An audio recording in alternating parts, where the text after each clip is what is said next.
Hey guys, welcome back. I am literally freezing my butt off. It's like 15 degrees outside.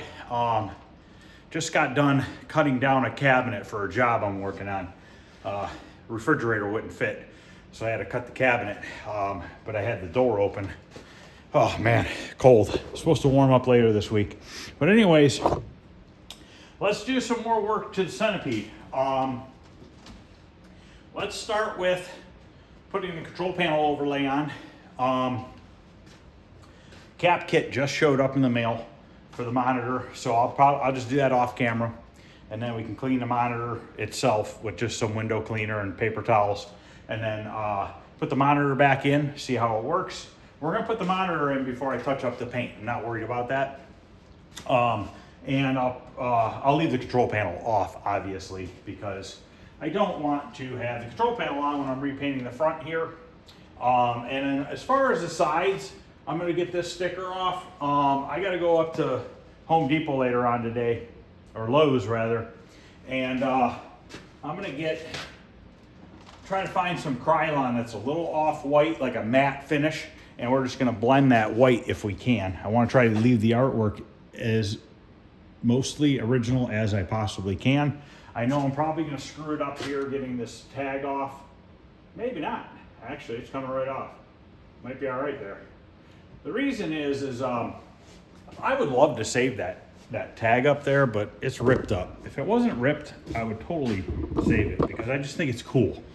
You know what I mean? How often do you see stuff like that? But unfortunately, back in, I don't know when this was, they were a Teamster, Local 416, JBG Incorporated, serving the coin-operated entertainment industry.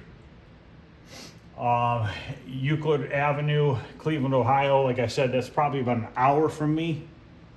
It'd have been cool to save it, but fortunately, it's just shot. And it probably doesn't mean anything to the guy getting it who lives in Michigan. But good news is it's coming off. I have a dull blade here. This blade is old. And it's kind of just melting it right off. I don't think I would try it with a brand new fresh blade, for fear of ripping into the vinyl on the cabinet.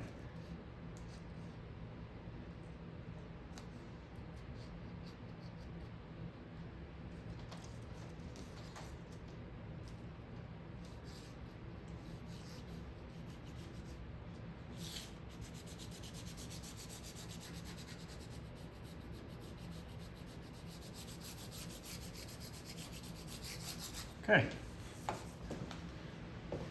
But yeah, I'm gonna grab the control panel and we can put that together. I think I'm just gonna make myself a little makeshift bench here with my garbage can and the back plate for the pinball machine for the head. We gotta get on fixing this head. I'm gonna start putting that silver bowl together. I wanna have it ready for my party, which is on the 3rd of January. I don't really think that should be too much of an issue. Let me go grab the control panel. I'll be right back.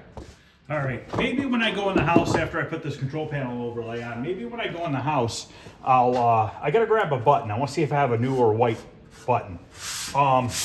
Maybe I'll just kind of explain what I'm doing with the chassis. I'm not gonna show me putting the caps on it. There's 8 billion videos on capping a monitor on YouTube. But I can give you guys a little quick rundown on what I plan on doing. And this control panel overlay came from Arcade Shop. And I have to say their artwork that they do is pretty damn close.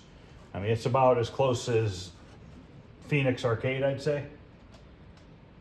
And by the way, guys, I am so freaking happy that I waited to do Gorf restoration, because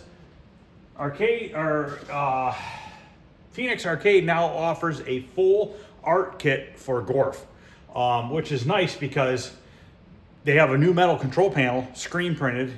That's kind of expensive. It's 120 bucks. I have virtually very little amount of money in my Gorf cabinets. I have 2 uprights and a cocktail. So like the whole art package is like $475, but I think I'm just gonna spend it because how nice would it be to have a brand new metal control panel with screen printed artwork, not dinged up, not scratched up, brand new glass, marquee, all that stuff, and the back glass, the back artwork inside the lighted area. I think that's glass as well. So I'm pretty excited about that. I'm not starting that project anytime soon, but eventually I'll get to it. I'm almost out of room in the basement. So what my plans are is, you would think I wouldn't restore any more games for myself. I plan on putting a row of games in the back shop when I finish the back shop for myself, to look at and to play. And I'll bet you they'll get more play than they do in the basement, because I'm out here more. So that's where I plan on putting more games. Probably a whole row, probably 10, 12 games out here maybe.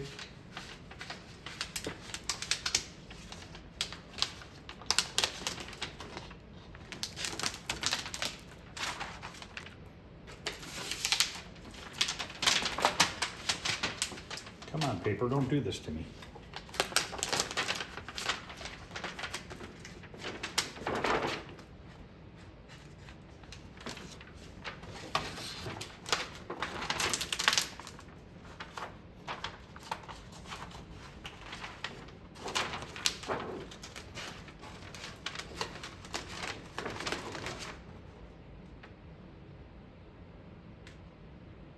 My main concern with this is my trackball lining up.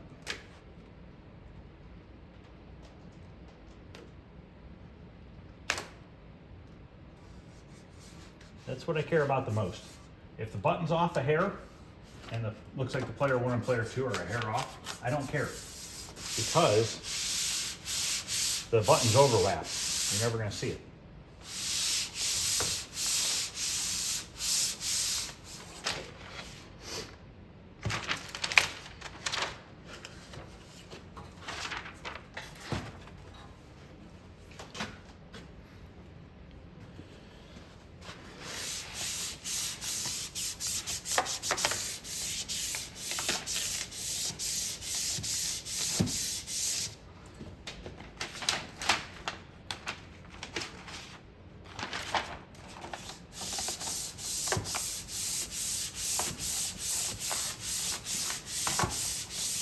I'd give Arcade Shop's artwork that he gets, I don't know who does it for him, I would give it the same quality as Phoenix Arcade.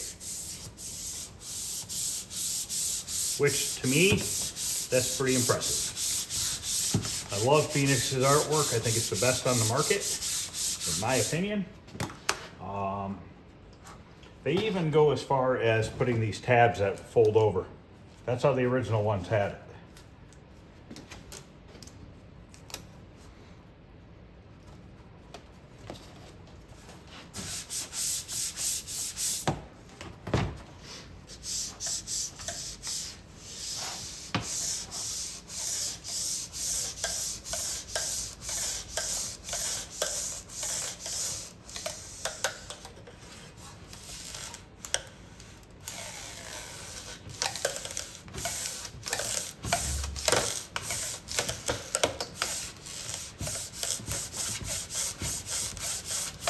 I was hoping I can heat it up enough by rubbing it back and forth, but I'm gonna have to get the heat gun. I think I have it out here.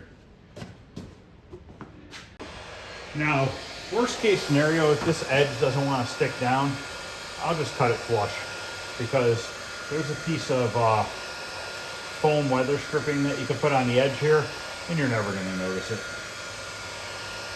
But we'll see if it sticks. Everything is so freaking cold. Even though my shop, I have my furnace on 70 degrees right now, everything has a draft right now because it's been really windy out. So it's gotta be 0 degrees would be my guess with the wind chill, somewhere in that area. And once it starts to get that cold, everything just kind of stays cold. The concrete floor stays cold, the walls stay cold, even though you have your heater going. And this is probably no exception.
I have some more packages coming today, some pinball parts, and I don't remember what they are. I just know that they're coming from Pinball Life and Titan Pinball.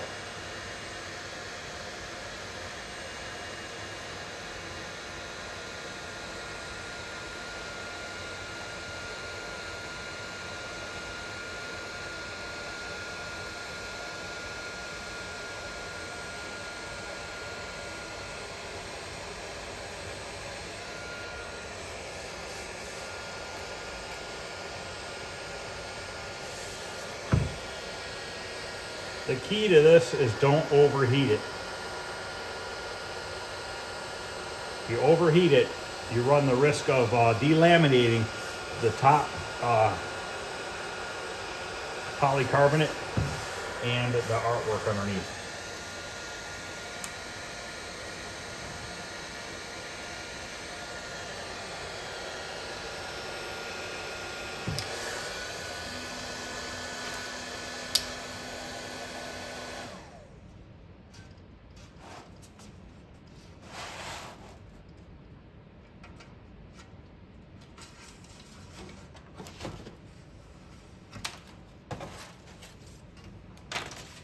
Okay, how's that look, guys? Freaking awesome. If you're wondering why did I not use a squeegee, it doesn't need it. Okay, I'm gonna grab the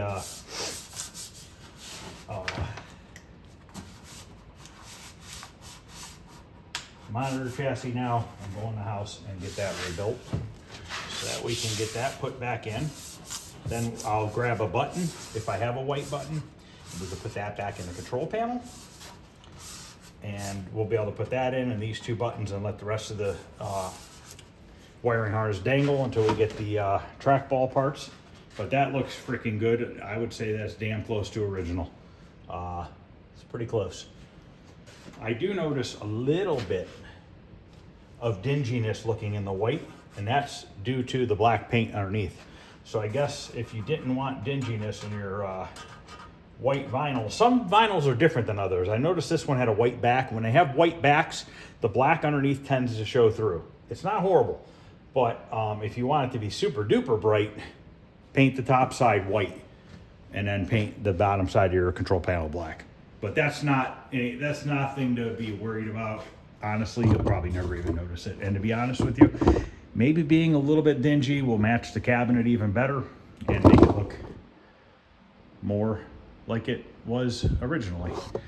So, all right, let me grab the monitor chassis. I'll head in the basement. I'll show you what I'm gonna do on that, and then I'm gonna get that rebuilt, and then we'll come back out here, wipe the monitor tube down, the frame, and put the chassis back on it, get it in the game, turn the game on, and see if the monitor looks better. Remember before we had like skewing of the screen was kind of screwed up on the top and stuff. Hopefully the caps are gonna fix all that. All right, guys. So what I'm gonna do is, here's my new cap kit, and the parts came, some of these, for these chassis I'm fixing for a guy, which I don't, like I said before, I really don't do repairs for many people. Once in a great while, I'll do it for 1 or 2 people. But for the most part, I do not do them. These came for some K7000, so hopefully this fixes the issue I'm having with one of them. It sucks because sometimes when it's something I don't usually have, I gotta wait. But, so I'm gonna start with these boards here. These 2 remote boards, whatever you wanna call them. And I'm going to reflow all the pins on all these. Sometimes you cannot tell that there's cold solder joints until you look at them underneath the magnifying glass. Then all of a sudden you're like, oh, look at that. For the most part, this looks pretty good.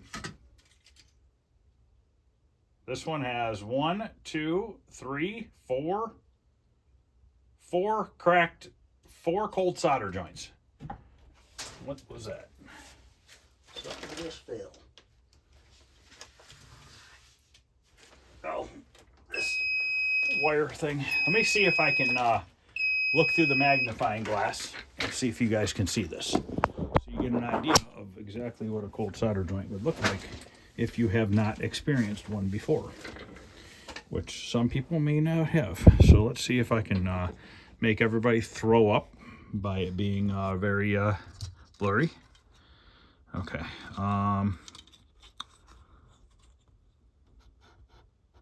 Okay, look at number 4.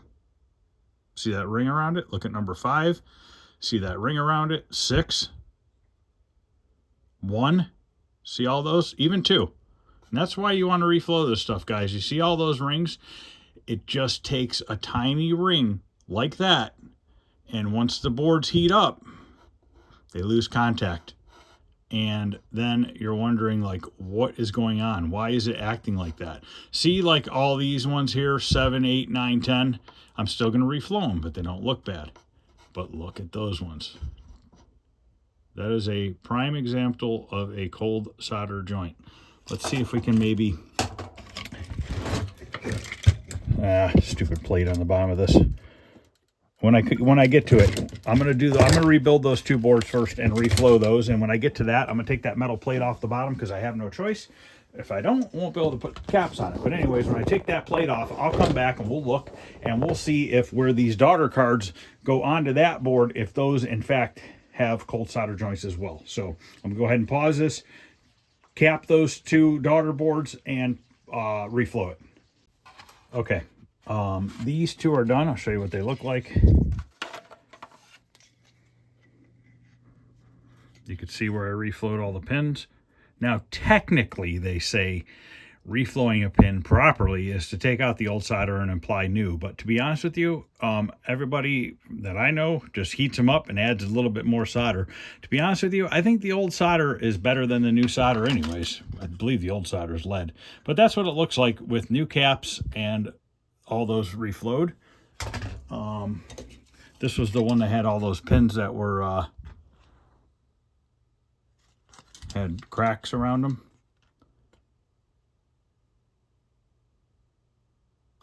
And then this has all new caps on it. Also, another thing about this board here, I don't know if this is a horizontal hold. I think it's a horizontal hold. This is another horizontal hold adjustment on this monitor. Most people don't realize that this is here. Okay, now the only way to get to this is to take your TV adjustment tool, your plastic screwdriver. Don't use metal ones like me. Use a plastic screwdriver.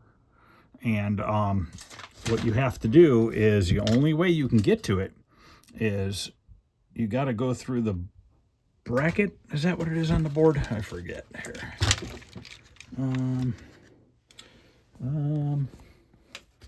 Oh, I forget. Was there a hole in these?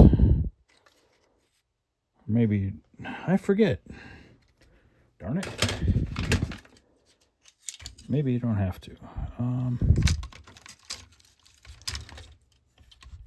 Anyways, it's, oh yeah, that's right. If you look in this bracket right here, okay, this bracket right here, you see that big hole? You put your screwdriver in there, your plastic screwdriver, and it goes through to this board, and you can adjust that right there. So a lot of times if a 4600 won't sync, go to that. If the other pot is not working, like the vertical hold, yeah, it's a horizontal hold. No, this is horizontal hold. I think it's just an extra horizontal hold, to be honest with you. I didn't look it up I don't remember, but I just know that if you're having a problem with the hold and you can't get it from these guys, go to that one. That'll more than likely be your problem. I also reflowed that as well. So that is reflowed as well. So now on the main PCB here, you can slide these plastic things off. I try to just slide them around and leave them on unless I really need to. But look at pin 6.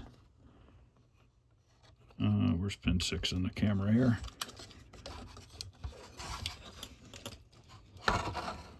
Can we get on pin 6? Yes, there's pin 6. Am I not looking at the right freaking place? I'm lost. I'm literally lost. There it is. Trying, guys, is not easy. I need a third hand. So look at pin 6. That's a cold solder joint. Hard to see it. There you go. You can see the cracker on that bottom edge. That's a cold solder joint. This is where those daughter cards mount. So you got to make sure to reflow both of those all the way down. Those are very important. So you got to recap. You got to reflow these. I reflow this. I reflow this over here. I'll reflow anything that something plugs into it, just to be on the safe side. You can also reflow the connector on the neck board too, if you'd like. And let's take a look at it and see if we see anything messed up on it. Looks okay. 5 looks a little weak on there, so I think I'm going to reflow that as well. But yeah, anywhere you have a plug into your main board, go ahead and reflow it. That is your degauss. Those I don't really ever think that they usually have a problem, but I'll go over them anyways.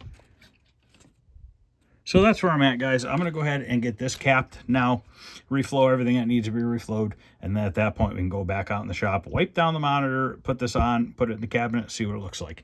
Now, don't be surprised if we plug it in and it's all out of whack and the vertical hold's all messed up and stuff like that, and horizontal hold. That's to be expected. I adjusted it to work again with the old capacitors and stuff, so chances are it's probably not going to work when I first put it in. I almost forgot to mention, because I haven't done one of these in a while, don't forget your little power board here. Your power board has 2 capacitors on it, and you need to reflow your pins to your connector. Not only on here, but on the bottom of your main board. These had 2 cold solder joints out of these pins as well.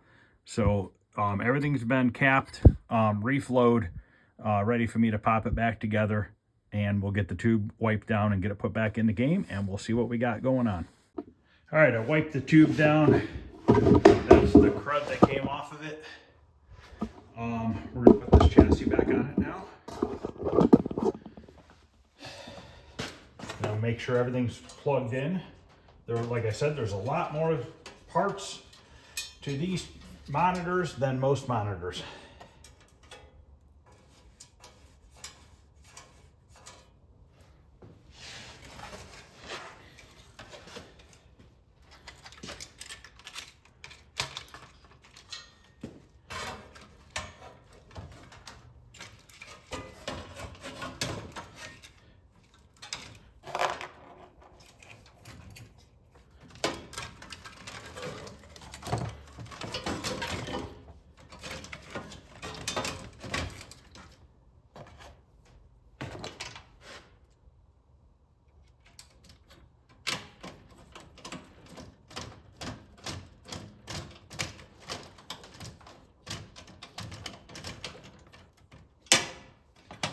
Back one is always a pain in the butt. But when it's out of the game, it's a little bit easier. So usually you can tilt it.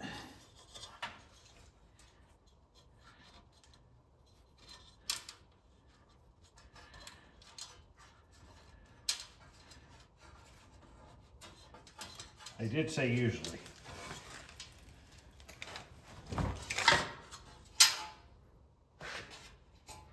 Or you you just drop it and lose it.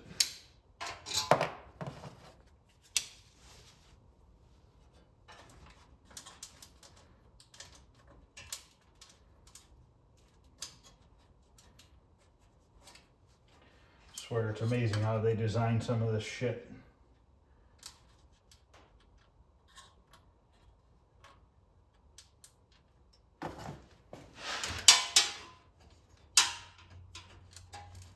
Don't fall.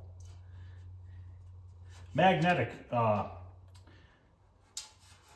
driver would definitely help right at this point in time, but I don't have one on me.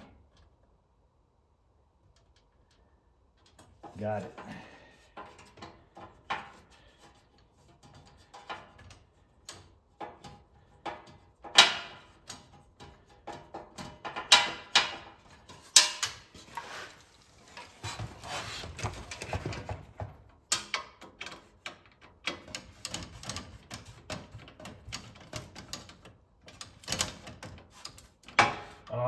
My parts came, my drop target came for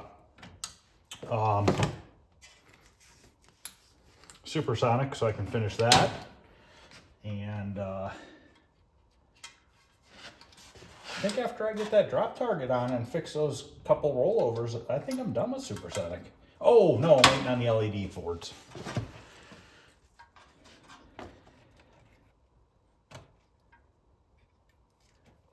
So the key with this is put your bottom screw, start your bottom screw for your flyback, and then slide your flyback into it. And then you can put your top screw in.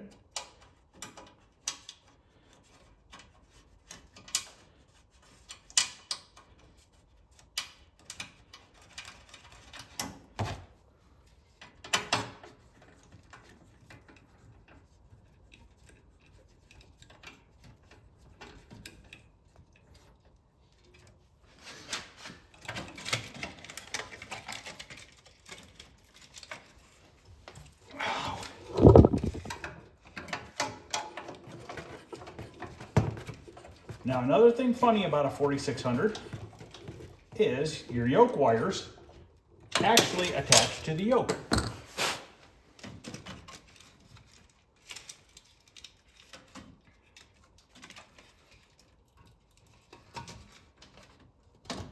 So you have right here, red, yellow, so it goes red, yellow, green, blue.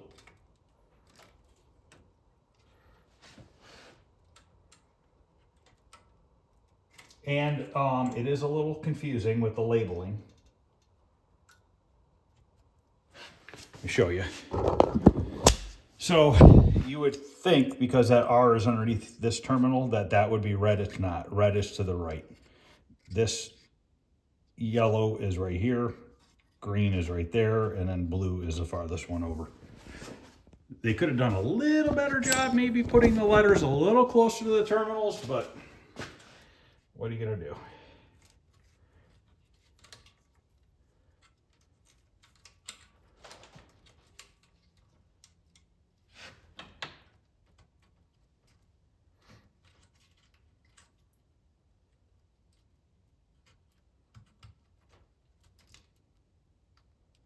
Okay, so my yoke wires are hooked up. My flyback's connected. We still have to connect the ground. I gotta get a wire nut. Flyback's hooked up to the frame. Neck board's plugged in. We have wires coming from the neck board that plugs into the back of this board. We have the boards, two daughter boards slid in. They're locked into place. The other plug here that goes to this big jumbo mess of wires is plugged in. Our power supply is pushed back down. We have to hook up our degauss, which is right here. And there's a little clip here that the wires go through to hold it. And then this plugs into this guy down here.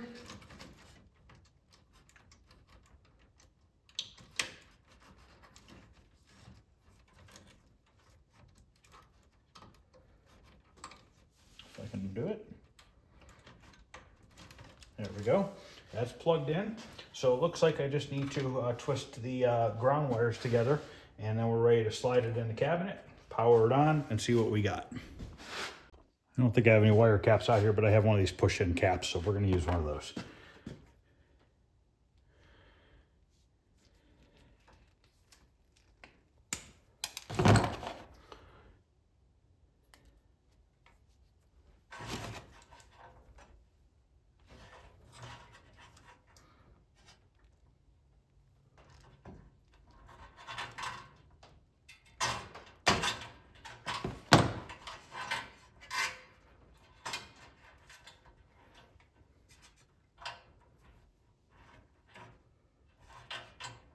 Okay, we are hooked up.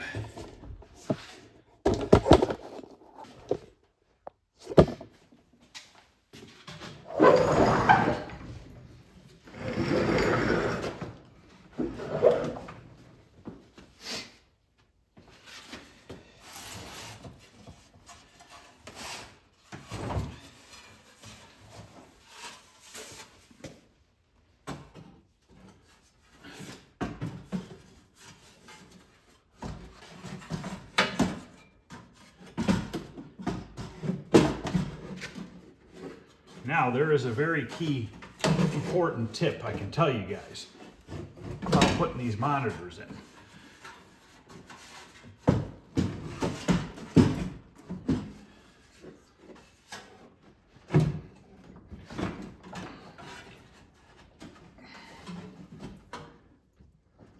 Why isn't it going in? What am I hung up on here? What the hell am I hung up on?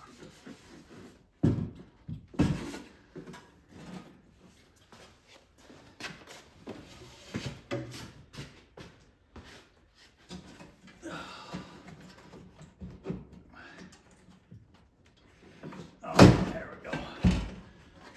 It was on top of the block of wood.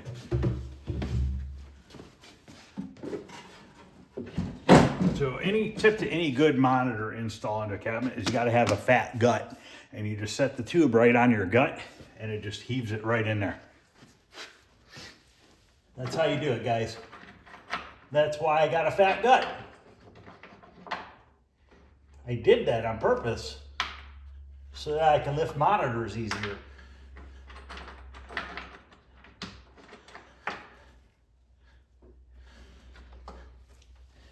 I'm just going to put 2 bolts in it right now. Nuts. Just going to get them started.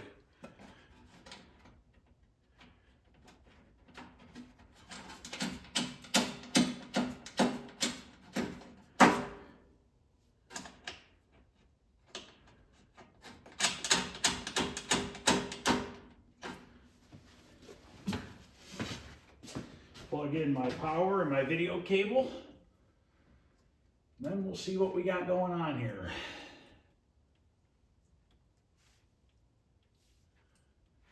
These are kind of a pain in the butt to adjust because these cabinets, the monitor is right by the damn top piece of wood in here. And you can't really get to it very easily.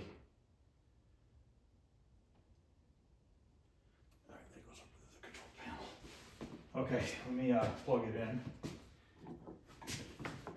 Probably have to turn off some of the lights in here.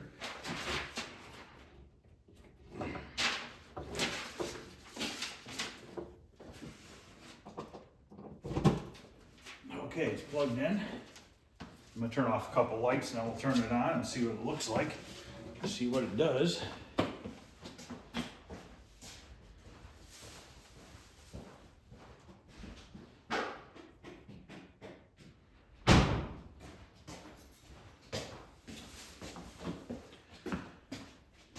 What do I have turned off?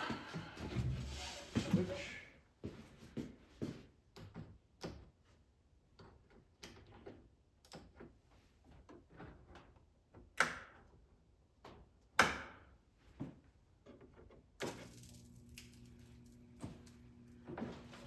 I heard the monitor kick on.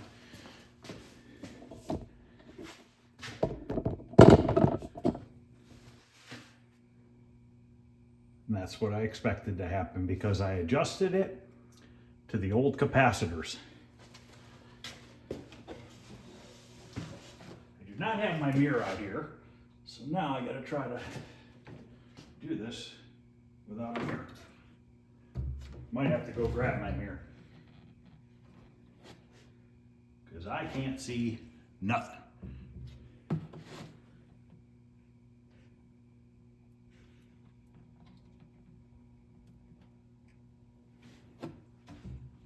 Whoa, groovy.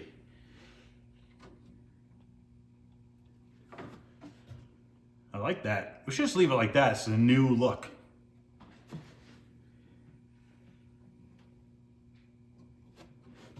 You know what? I think I got a car mirror.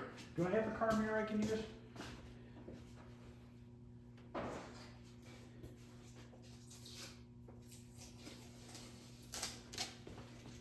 Might have to go back to that screw I was telling you guys about.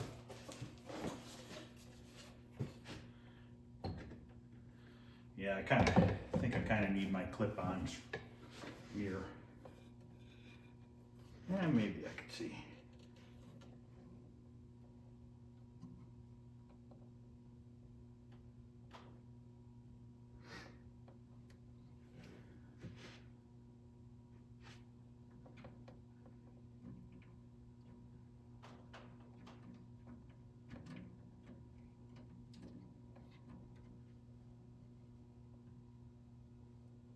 Yep, I gotta go to that other adjustment.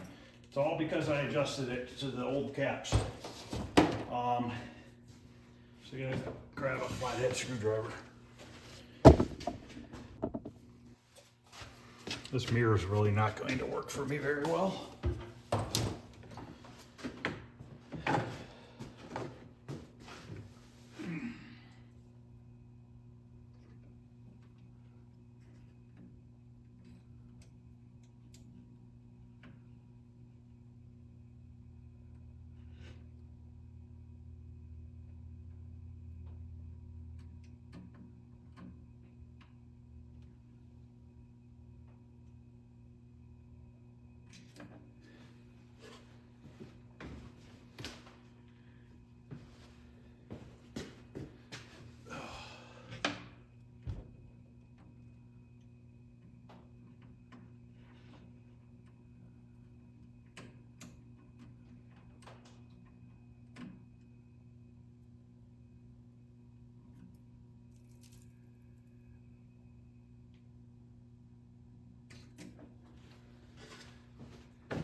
Doesn't really look like I have centipede going on here. Could I have plugged the monitor plug in backwards?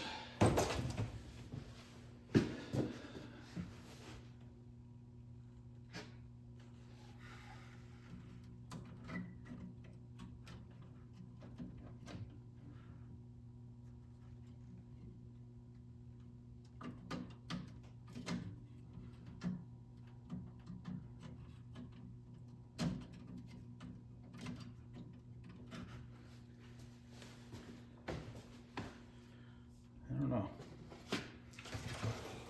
In a minute, I'm just gonna have to go get my mirror. I'm not gonna screw around forever with this.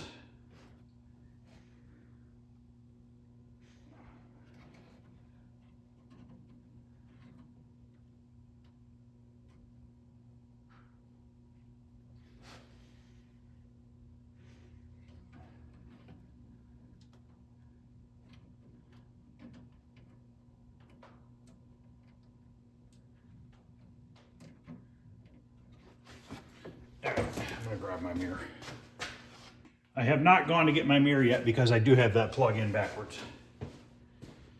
That is the video plug.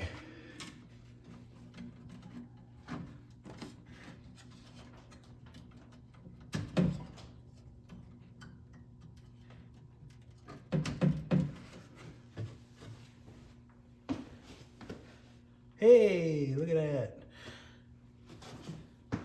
No more Charlie Brown version. It was the Charlie Brown version of the centipede.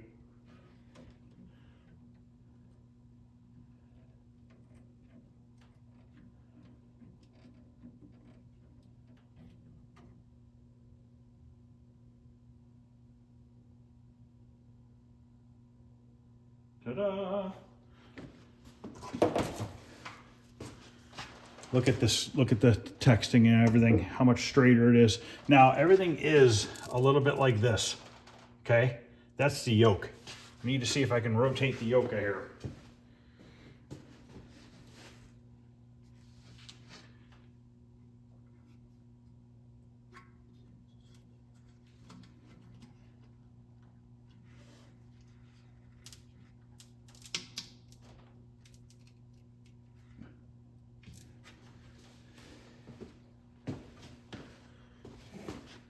Just like that, nice and straight now. Tighten that down.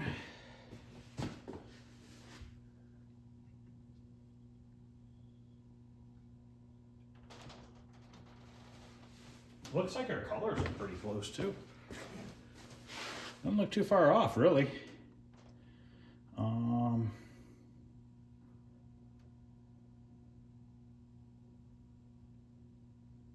Yeah, I'm not gonna mess with the colors and stuff right now. We'll do that once we get the game all put back together. On screen, on camera, doesn't look as good as it does in person, per usual, but that's normal. I want it to go to another screen here. Probably not going to, though.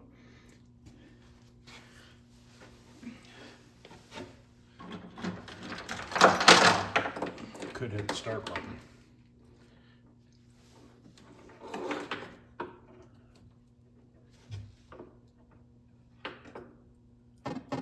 There we go. Yeah, that really looks pretty damn good. Let me turn off the other lights in here real quick.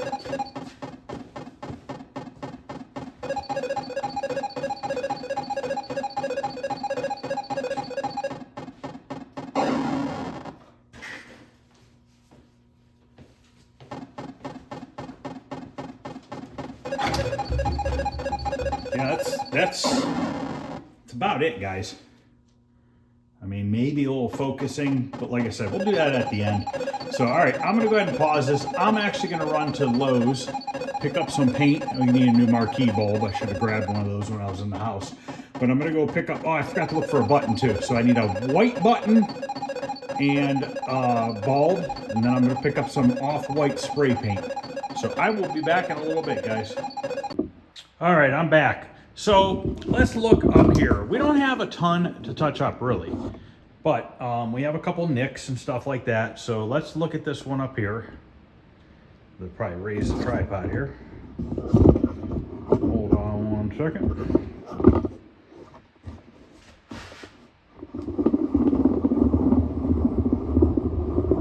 Okay. The camera makes it look a lot bigger than it is. This is a razor blade. So it's about the size of a razor blade, but the camera makes it look even bigger. First thing I need to do is get this old T-molding off.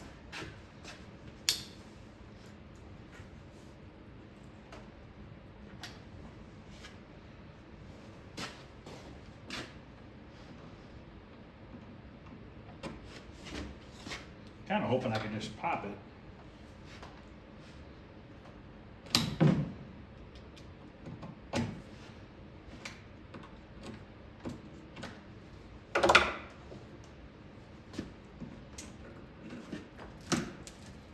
There we go.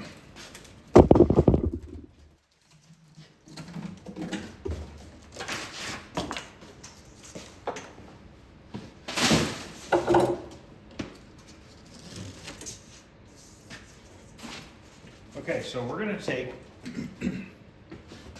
my razor blade here, and I'm going to take any of the loose paper, and I'm going to go like this. Okay, and what that does is just cuts it nice and flush with the wood itself.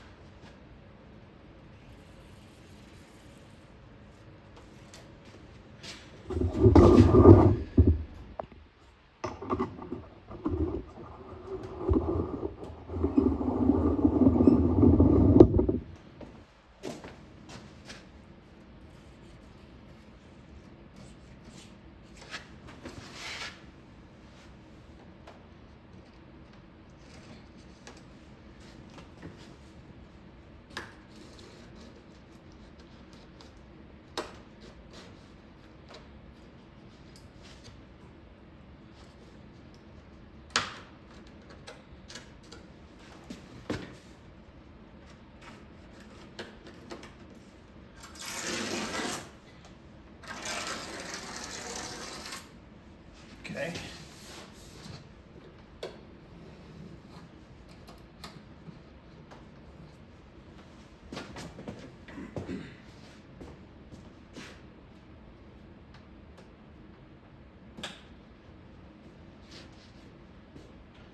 This side's even seems to be in a little bit better shape in spots.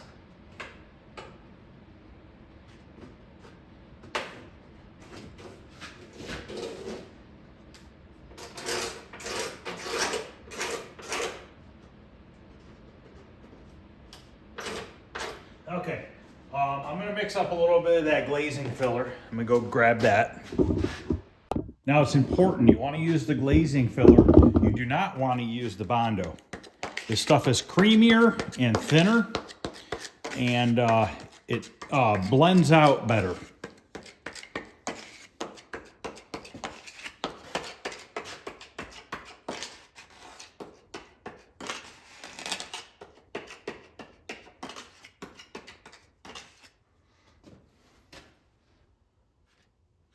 Now, unfortunately, up top here, I'm gonna have to do 2 coats because that nick is pretty bad compared to all the other ones.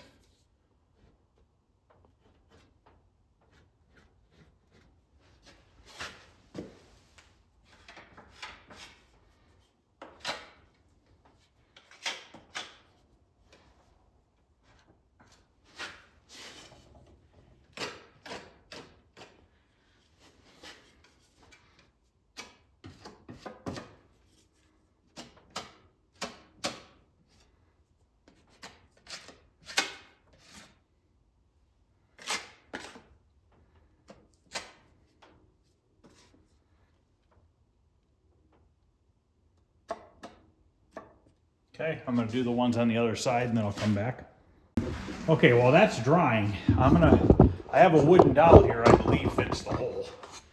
So I'm gonna cut this, leave it a little long for now. I gotta cut off the part that got wet.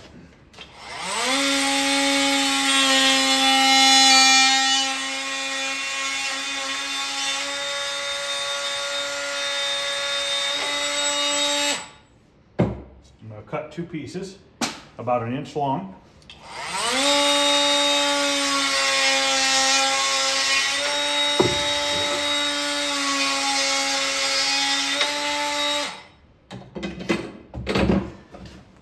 Oh, see if they fit.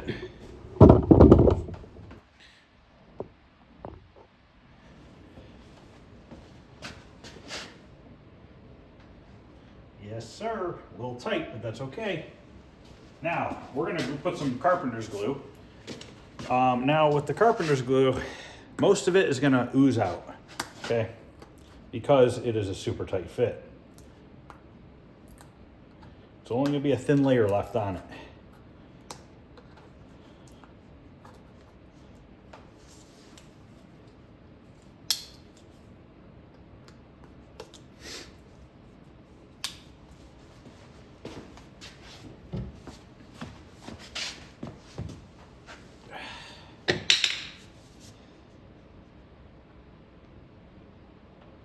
So make sure you get a good amount on your dowel. Now, you don't have to spread it on the whole entire dowel because as it slides in, it's going to spread its way around.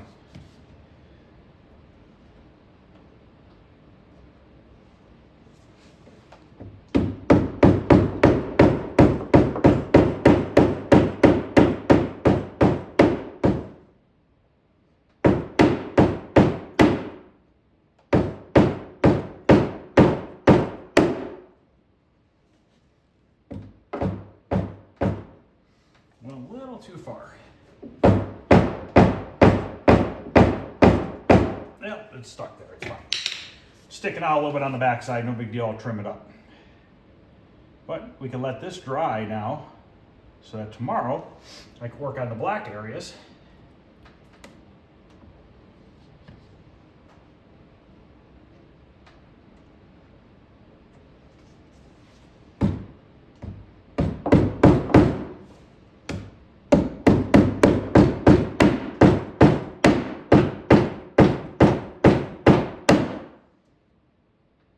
Okay. I just want to make sure that they're sticking through enough on the back so I can trim them flush and it won't look bad. You know what I mean? The glue will hold. There's not a ton of glue that's actually on the surface, but there is enough that it will hold. We'll have to do a little bit of body work on the outside here. I got to stop at Harbor Freight and get another container of short strand fiberglass tomorrow. But the glue kind of also acts as like a lubricant to help it slide in when it's a tight fit like that. So it works out pretty well.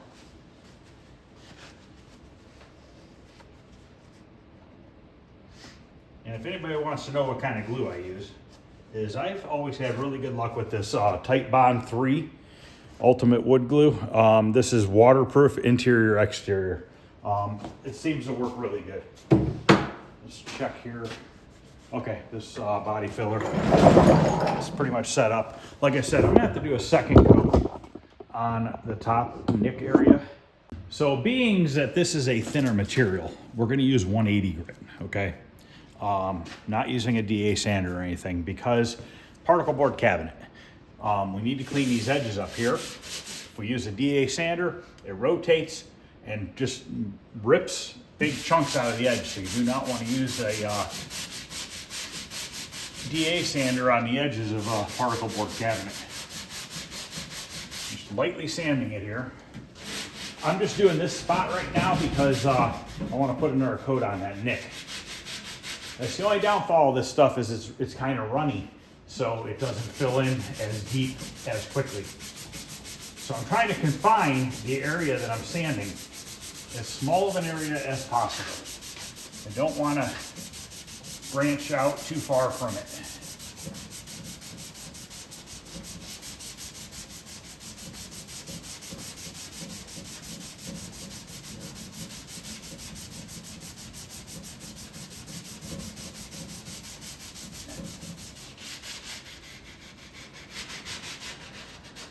Did I show you the paint I got? I actually bought Rust-Oleum, guys. Just because it's called Snow White, and I think it's going to be a little bit less of a bright white. I never tried this stuff before. I'm not worried about it. I'm not clearing the cabin or anything like that, so I'm not worried about getting reactions or anything. But I'm going to go mix up a little bit more of this filler. And you can see as I sand the cabinet how white it originally was. But we're going to blend it.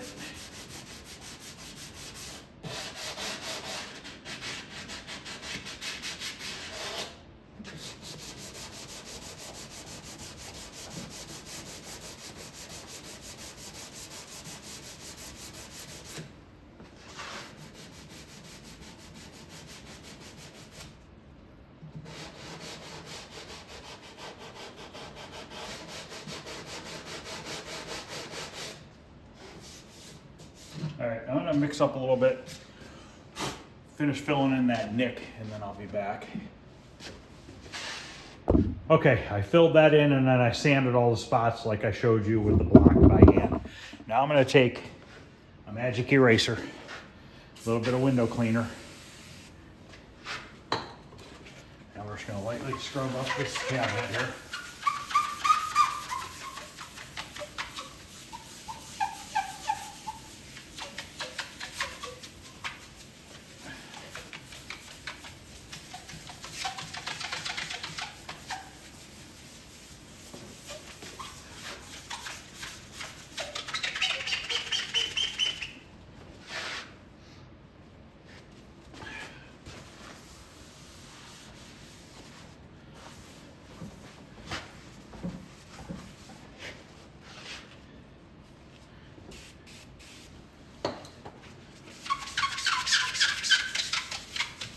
You know what I noticed when I was sanding? I never realized it before, but look at the blue graphics on the side of this cabinet. It looks a lot like asteroids. Never noticed that. We have a little bit of scratching in the red and stuff. We can touch that up with a marker tomorrow.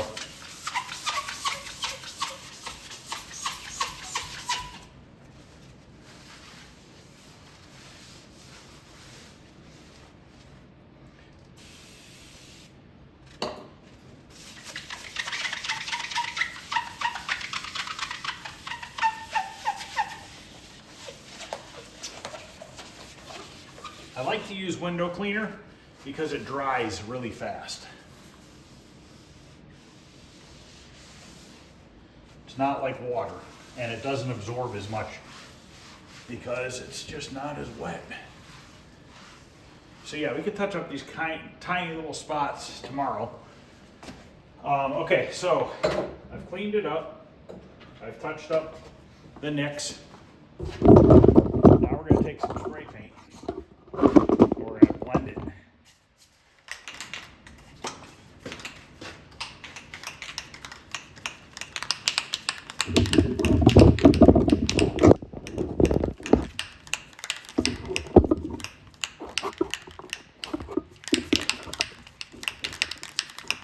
Try to get this set up a little bit better here.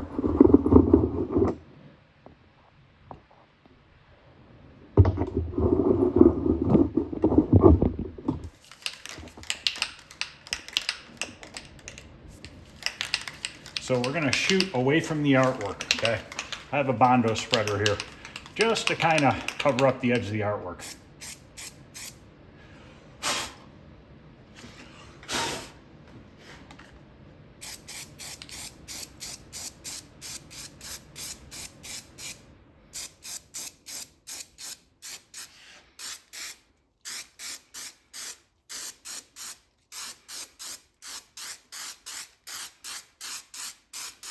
Light coats, that's all we want to do right now.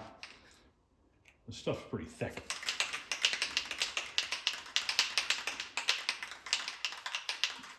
Might have to blend in a little bit of it.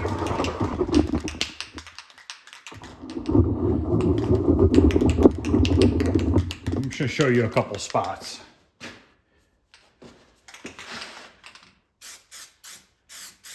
I don't like this stuff.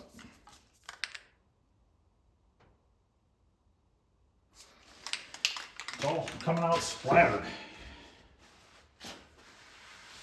Why do I keep trying with Rust-Oleum, guys?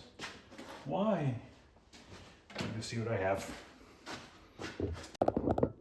I have something called Clamshell by Krylon. I think it might be a little bit too beige, but maybe not.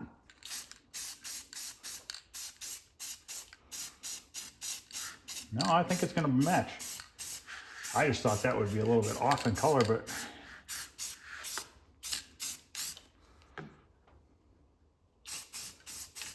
look at the difference, guys, in Krylon versus freaking Junk-Oleum. Why do I keep trying it? I don't understand why I just don't learn my lesson. Here, watch.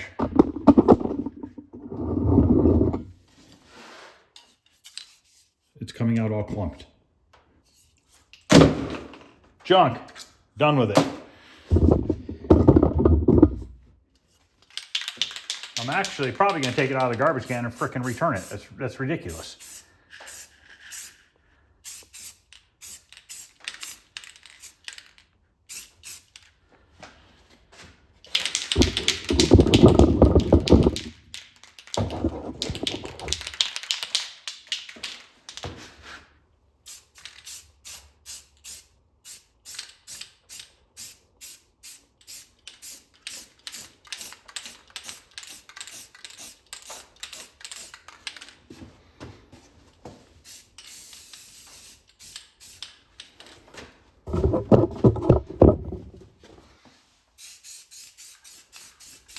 The better you can blend it, the farther you can blend it rather, the better it'll turn out.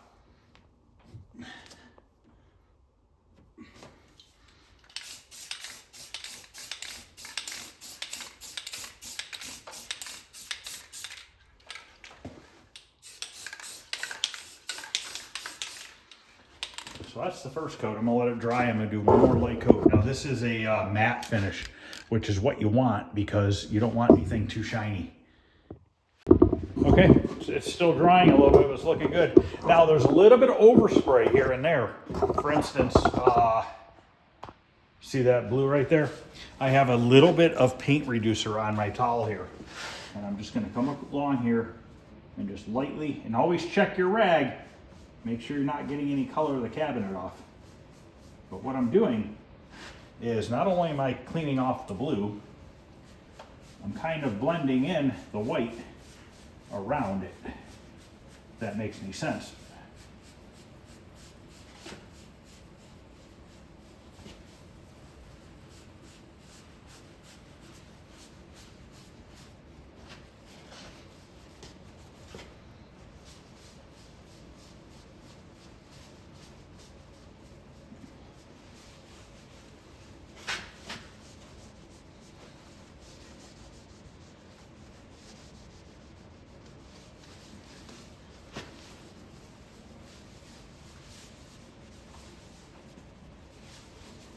It just takes a tiny bit of reducer.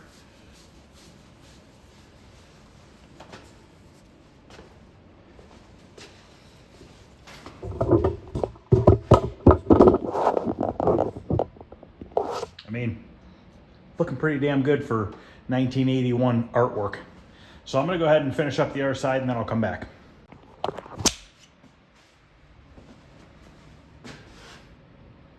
Big Nick was right there.